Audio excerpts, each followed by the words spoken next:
আসসালামু আলাইকুম। স্কোয়াডে না থেকেও বাংলাদেশ ভারত সিরিজে যেভাবে থাকছেন তামিম ইকবাল খান। সবশেষ ২০২৩ সালে মিরপুরে নিউজিল্যান্ডের বিপক্ষে ২২ গজ মাতিয়েছিলেন দেশসেরা ওপেনার তামিম ইকবাল খান।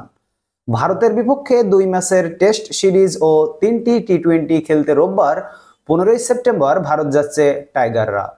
স্কোয়াডে না থাকলেও এই সিরিজে টাইগারদের সঙ্গী হতে যাচ্ছেন তামিম ইকবাল খান। গুঞ্জন উঠেছিল আসন্ন ভারতের বিপক্ষ সিরিজে ধারাভাষ্যকার হিসেবে দেখা যেতে পারে তামিমকে, সেটাই অবশেষে সত্যি হলো। এবার আন্তর্জাতিক মঞ্চেও ধারাভাষ্যকার হিসেবে অভিষেক হচ্ছে এই ওপেনারের। ভারতের বিপক্ষে আসন্ন বাংলাদেশ ভারত সিরিজে ধারাভাষ্য কক্ষে থাকছেন তামিম ইকবাল খান। জানা গেছে ২টি টেস্ট এবং ৩টি টি-২০ ম্যাচে ধারাভাষ্য দেবেন তামিম। জানা গেছে ভারত সিরিজে বাংলাদেশের হয়ে ধারাভাষ্যকার হিসেবে অভিজ্ঞ আতার আলী খানের সঙ্গে থাকবেন তামিম ইকবাল খান। ভারতের পক্ষে থাকবেন হার্ষা ভোগলে, দীপ দাশগুপ্ত এবং মুরালী কার্তিক। এই সিরিজে ধারাভাষ্য দেওয়ার মধ্য দিয়ে ভারত সিরিজে তার উপস্থিতি আরও এক ধাপ এগিয়ে যাবে। কমেন্ট্রি বক্সে মাইক্রোফোনের পেছনে তামিম যে স্বাচ্ছন্দ্য বোধ করেন তার নমুনা পাওয়া গিয়েছে অনেক আগেই। তামিম নিজেও বলেছিলেন ব্যাট বলের ক্রিকেট ছাড়ার পর ধারাভাষ্যকার হিসেবে কাজ করতে চান তিনি।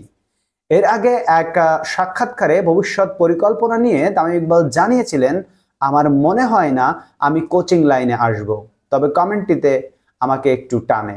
আসলে এই বিশ্বকাপেও প্রস্তাব এসেছিল আমার কাছে, দুর্ভাগ্যবশত করা হয়নি। খুব সম্ভবত ২০২৪ টি-২০ বিশ্বকাপে আমাকে দেখা যেতে পারে। তবে জানুয়ারিতে ঘরের মাঠে নিউজিল্যান্ডের বিপক্ষে সিরিজে প্রথম দিনে ধারাভাষ্য কক্ষে ছিলেন।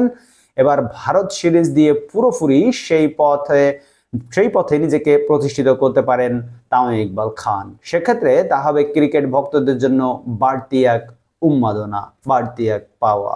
উল্লেখ্য, ১৯ তারিখ থেকে ভারতের মাটিতে শুরু হবে বাংলাদেশ ও ভারতের ২ টেস্ট ও ৩ টি-২০ সিরিজ।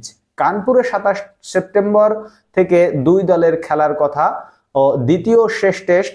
২ টেস্টই শুরু হবে বাংলাদেশ সময় সকাল ১০টায়। এরপরেই টি-২০ সিরিজ ৬ অক্টোবর গোয়ালিয়রে প্রথম টি-২০-র পর তৃতীয় টি-২০ অনুষ্ঠিত হবে ৯ ও ১২ অক্টোবর। এই সিরিজের সবগুলো ম্যাচই হবে দিবারাত্রি। ধন্যবাদ বন্ধুরা, যে যেখান থেকে দেখছেন আমাদের ভিডিওটি, আমাদের চ্যানেলটিকে সাবস্ক্রাইব করে রাখুন এবং আমাদের এই ভিডিওতে লাইক দিতে ভুলবেন না। দেখা হবে ইনশাআল্লাহ অন্য কোনো ভিডিওতে অন্য কোনো খবর নিয়ে আপনাদের সাথে। সেই পর্যন্ত আপনারা সকলে আল্লাহর রহমতে ভালো থাকবেন এবং আমাদের চ্যানেলটির সাথেই থাকবেন এবং আমাদের চ্যানেলটিকে সাবস্ক্রাইব করে রাখবেন। আল্লাহ হাফেজ।